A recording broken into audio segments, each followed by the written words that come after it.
देख रहे हैं टाइम्स नाउ नव भारत पर प्राइम एट 4 शाम के 4 बज रहे हैं और आपके साथ मैं हूं ज्योति मिश्रा। खबरों में आज आपको दिखाएंगे दिल्ली का कोचिंग सेंटर कैसे बन गया एक मुर्दा घर, 3 छात्रों की डूबने से हुई मौत तो कौन है जिम्मेदार। प्रधानमंत्री मोदी के साथ बीजेपी मुख्यमंत्रियों की बैठक को लेकर भी तमाम अपडेट्स होंगे आपके सामने कि आखिर बैठक में क्या कुछ बातें हुई, योगी के प्रेजेंटेशन में क्या खास रहा। इसके अलावा आपको बताएंगे माता प्रसाद पांडे बने यूपी विधानसभा में नेता प्रतिपक्ष, और साथ ही बादलों का विस्फोट, कुदरत का आक्रोश कहां कहां देखने को मिला, किन राज्यों में है अलर्ट, आगे हर एक रिपोर्ट डिटेल से। तो चलिए शुरुआत करते हैं इस वक्त की बड़ी खबर के साथ। पेरिस ओलंपिक से इस वक्त की सबसे बड़ी खबर और अच्छी खबर देश के लिए। पेरिस ओलंपिक में भारत का पहला मेडल तय हो गया है। शूटर मनु भाकर ने शूटिंग में ब्रॉन्ज मेडल भारत को दिला दिया है। आपको बता दें 10 मीटर एयर पिस्टल इवेंट में कांस्य पदक शूटिंग में मनु भाकर ने मेडल जीत लिया है और शूटिंग इवेंट में मेडल दिलाने वाली पहली महिला ओलंपिक में बन गई है मनु भाकर। और पेरिस ओलंपिक में इस बार उन्होंने कांस्य जीत लिया है। और आपको बता दें कि 10 मीटर एयर पिस्टल इवेंट में ये कांस्य मनु भाकर ने देश के नाम किया है। तो पेरिस ओलंपिक में भारत के नाम आज का पहला मेडल और भारत के लिए शानदार शुरुआत।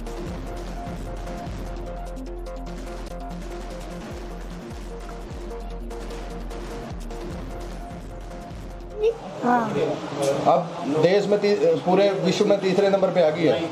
हाँ ठीक है, मेडल अच्छा है। अच्छा बढ़िया बेटा, बहुत बढ़िया। ठीक। मनु भाकर के परिवार के लोगों को, मनु भाकर की दादी को आपने सुना, जो काफी ज्यादा उत्साहित हैं, खुश हैं क्योंकि देश को गौरवान्वित करने का काम किया है मनु भाकर ने। और पेरिस में चल रहे ओलंपिक में भारत के नाम आज पहला मेडल जो है वो दर्ज करवा दिया है। ब्रॉन्ज मनु भाकर ने शूटिंग में भारत के नाम जीता है और परिवार में भी काफी ज्यादा खुशी का माहौल जो है वो आज देखने को मिला। और चलिए प्राइम एट 4 में शुरुआत खबरों की। इस वक्त की बड़ी खबर दिल्ली से भी आ रही है। दिल्ली कोचिंग हादसे से चौंकाने वाला एक वीडियो सामने आया है। जलमग्न बेसमेंट में रेस्क्यू का एक लाइव वीडियो सामने आया है। कैसे पानी में डूबे बेसमेंट से बाहर आता एक शख्स दिख रहा है। वीडियो में लोग कह रहे हैं कि अंदर 5 और लोग हो सकते हैं। ये तस्वीरें आप देखेंगे तो समझेंगे कि बेसमेंट वाला हादसा हुआ कैसे, पानी इतनी तेज रफ्तार से अंदर भरा कैसे। काफी ज्यादा तेज बहाव के साथ अचानक ही नीचे जो स्टोरेज होना था, बेसिकली बेसमेंट में लाइब्रेरी जहां बनाई गई थी, वहां पानी भरता चला गया और जितने लोग फंसे थे उनमें से एक शख्स बाहर आता नजर आ रहा है।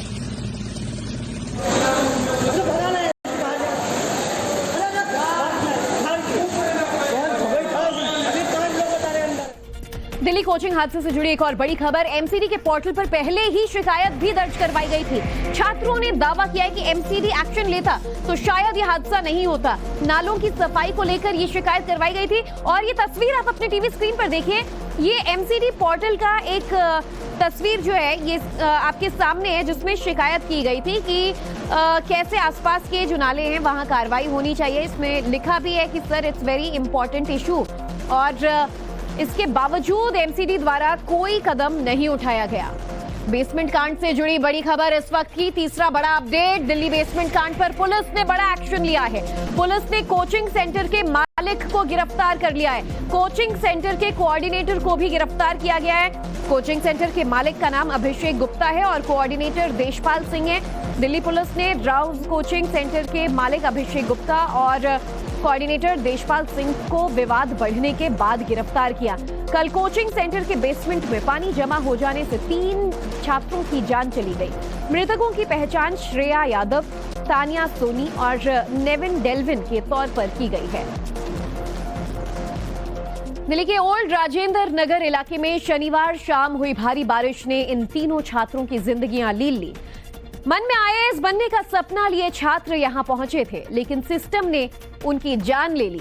3 छात्र कोचिंग सेंटर में मौत के मुंह में समा जाते हैं।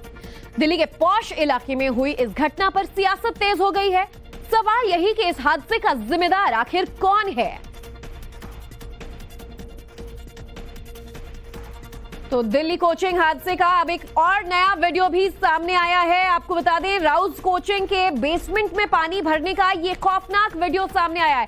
पानी भरने के बाद बेसमेंट से छात्र बाहर निकलते हुए दिख रहे हैं। जो खुशकिस्मत थे उनकी जान तो बच गई, लेकिन जिनका किस्मत ने साथ नहीं दिया वो अचानक ही काल के गाल में समा गए और बेसमेंट से पानी जो है वो हटाने के लिए पूरे 9 घंटे तक रेस्क्यू चलाना पड़ा।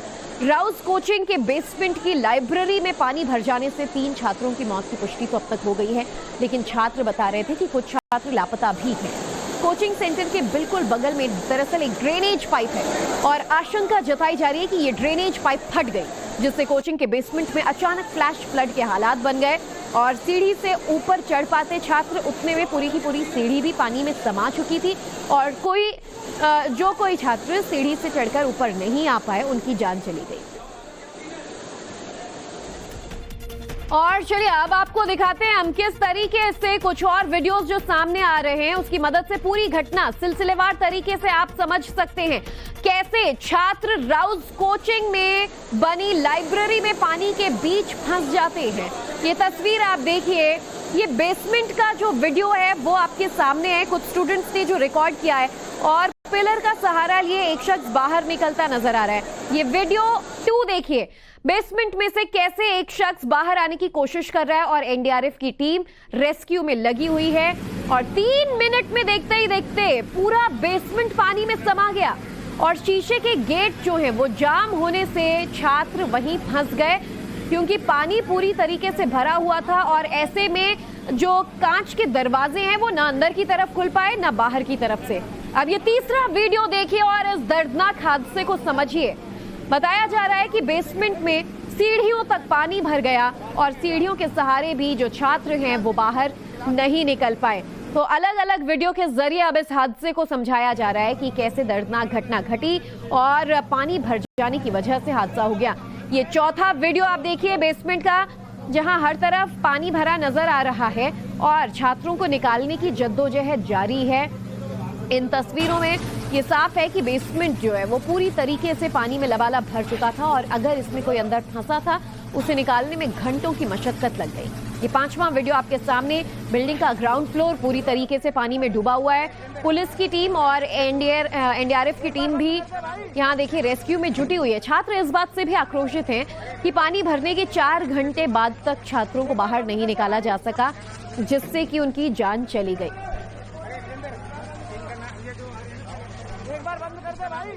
और छात्रों की मौत कैसे हुई, चलिए ये भी हम आपको बताते हैं। दरअसल जल भराव से बेसमेंट लाइब्रेरी गेट जो है वो जाम हो गया और गेट जाम होने की वजह से पानी शॉर्ट सर्किट बताया जा रहा है कि वहां पर शॉर्ट सर्किट के हालात हो गए और साथ ही बायोमेट्रिक पंच से ही लाइब्रेरी में एंट्री एग्जिट की व्यवस्था थी, यानी कि बायोमेट्रिक ने भी काम करना बंद कर दिया होगा। पूरा बेसमेंट जो है वो पानी में डूबा था, न कांच के दरवाजे खुल रहे थे, न सीढ़ियों से छात्र ऊपर जा पा रहे थे और बायोमेट्रिक सिस्टम भी ठप हो गया था। अफरा तफरी में शीशे का गेट तोड़ने की कोशिश हुई, लेकिन 3 स्टूडेंट्स बाहर नहीं निकल पाए और उनकी जान चली गई। बेहद ही दर्दनाक हादसा उन छात्रों का जो आईएएस बनने का सपना देखकर इस राउस कोचिंग सेंटर में पढ़ने के लिए पहुंचे थे, लेकिन उन्हें क्या पता था कि ये उनकी जिंदगी का आखिरी दिन साबित होगा। आपको बता दें, दिल्ली कोचिंग हादसे पर अब छात्र बड़ा आरोप लगा रहे हैं। 3 छात्रों की मौत के आंकड़ों को छात्रों ने झूठा बताया और कहा है कि 20 से ज्यादा छात्रों की मौत हुई है। तो बड़ा दावा बाकी के छात्रों द्वारा किया जा रहा है, जिनका ये कहना है कि अब आंकड़ों को छुपाया जा रहा है, हेरफेर की जा रही है। जैसे ही पानी भरा, लाइट काट दी गई और छात्रों के शव को बाहर निकाला गया। ये आरोप वहां के छात्र लगा रहे हैं और उनका ये कहना है कि इसमें भी गड़बड़ झाला किया जा रहा है। पहले तो आप जो बोले there is 3 casualties, that was drastically wrong. It's even more than 20 casualties, 20 casualties. ये शर्म आना चाहिए हमारा मीडिया को भी। वो करेक्ट डाटा यूज नहीं कर पा रहा है, ये करेक्ट डाटा यूज नहीं कर पा रहे। 4th पिलर ऑफ डेमोक्रेसी बोल के करेक्ट डाटा यूज नहीं कर पा रहे। और दूसरे ये -2 बेसमेंट में दे रखा है स्टडी रूम, ये लॉ का इग्नेस्ट है। राउस कोचिंग हादसे में मौत के आंकड़े पर एक नई जो पहेली है वो सामने आ गई है। छात्र सवाल उठा रहे हैं और इसकी वजह भी गिना रहे हैं। देखिए नवभारत संवाददाता की एक रिपोर्ट। जो हादसा दिखा रहा है कि तीन आदमी का डेथ हुआ है, 3 स्टूडेंट का, ये जरा सर झूठ है। कितना नंबर है उसका कोई मीन्स सटीक डाटा किसके पास नहीं है। 30 से 40 होंगे, क्योंकि यहाँ पर कितने बच्चे पढ़ते होंगे फिलहाल? नहीं, नीचे बेसमेंट में जो लाइब्रेरी है इसमें 1 क्लास होते हैं। मोस्टली लाइब्रेरी में मोर देन 50 सीट्स होती है, इवन 70 तक भी होती है। 100 ये काफी बड़ा कोचिंग सेंटर है। One concern ma'am that should be address ma'am. यहाँ पे किसी भी लाइब्रेरी में there is no licence system, first thing there is no evacuation system. Evacuation क्या हुआ होगा कि दरवाजा नहीं खुल पाया? ऐसा क्या मतलब? दरवाजा इसलिए नहीं खुला, जब पानी अंदर गई तो शॉर्ट सर्किट हुआ।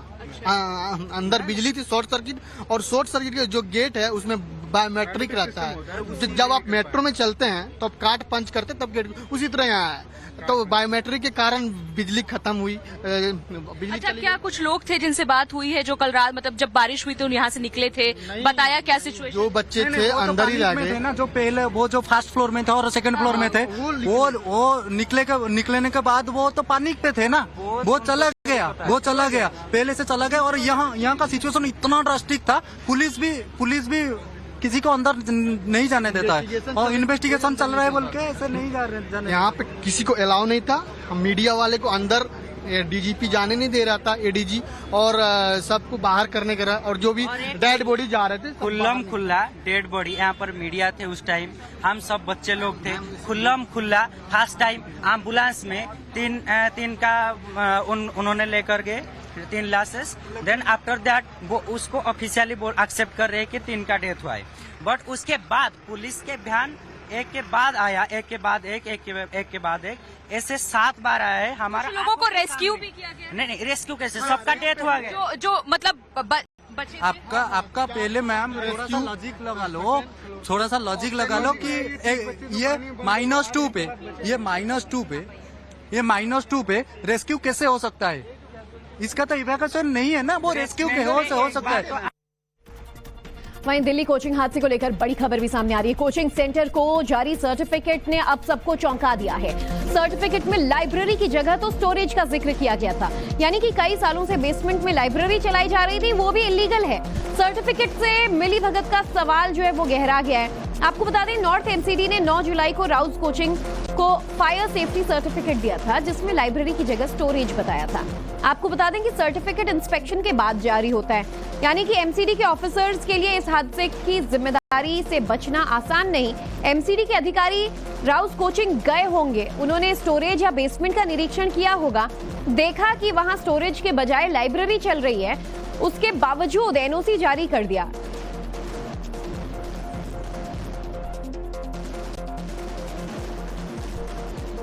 और अब इस घटना को लेकर दिल्ली पुलिस क्या कुछ दावा कर रही है, चलिए ये भी आपको जान लेना बहुत जरूरी है। दिल्ली पुलिस ने शनिवार शाम 7 बजे जलभराव की सूचना मिलने की बात कही, जिसके बाद एनडीआरएफ को तुरंत मौके पर बुलाया गया।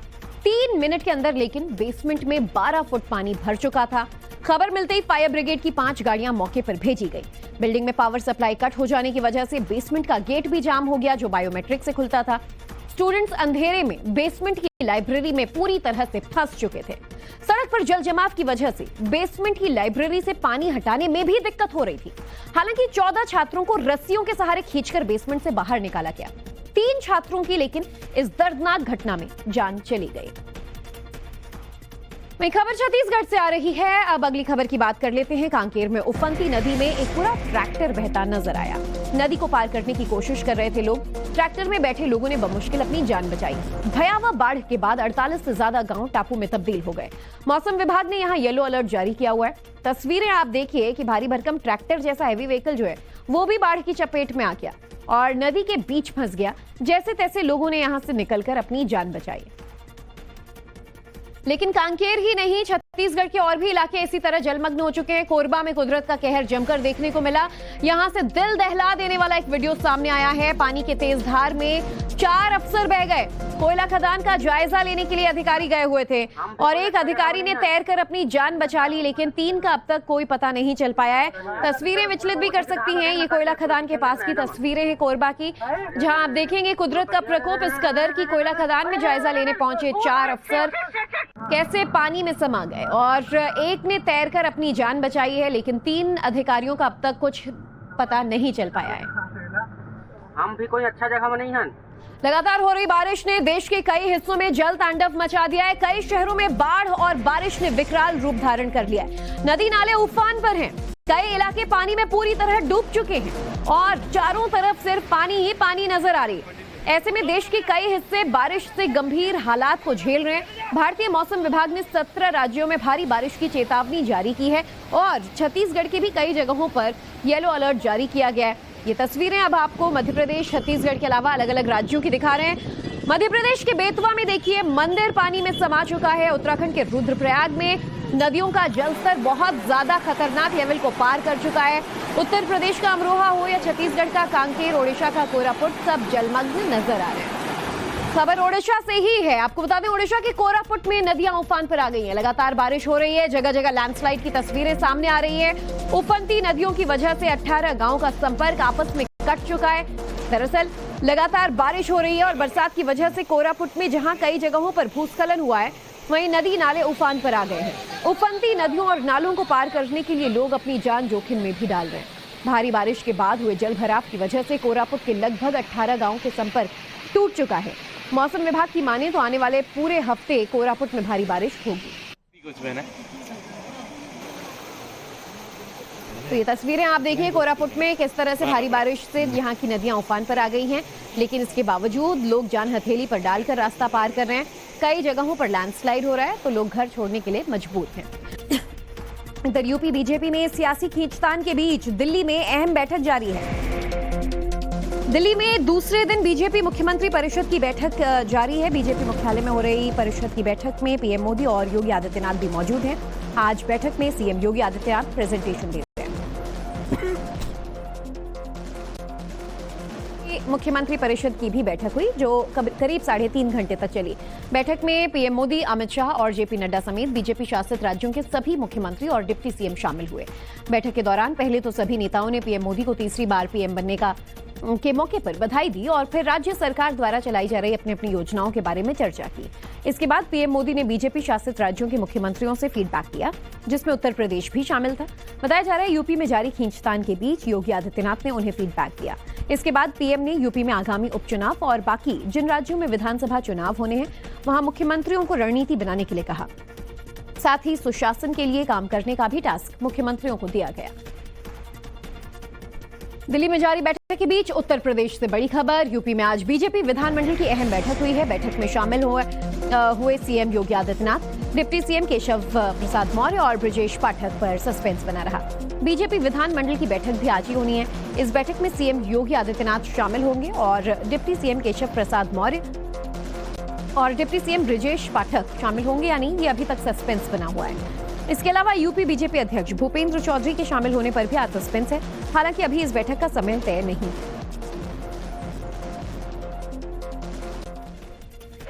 दिल्ली में हुई नीति आयोग की बैठक में योगी ने साफ शब्दों में कहा था कि यूपी में अपराध किसी भी कीमत पर बर्दाश्त नहीं किया जाएगा और इसका असर यूपी में लगातार देखा भी जा रहा है। वाराणसी में अवैध निर्माण के खिलाफ कार्रवाई की गई। 2 आलीशान होटल्स को जमींदोज किया गया। बुलडोजर एक्शन हुआ। वाराणसी विकास प्राधिकरण द्वारा ये कार्रवाई की गई। बनारस कोठी और रिवर पैलेस होटल के खिलाफ ये एक्शन किया गया। आरोप है कि ग्रीन बेल्ट में इन दोनों होटल्स का निर्माण हुआ था। वरुणा नदी के किनारे बने बनारस कोठी और रिवर पैलेस होटल पर यह बुलडोजर कार्रवाई हुई है।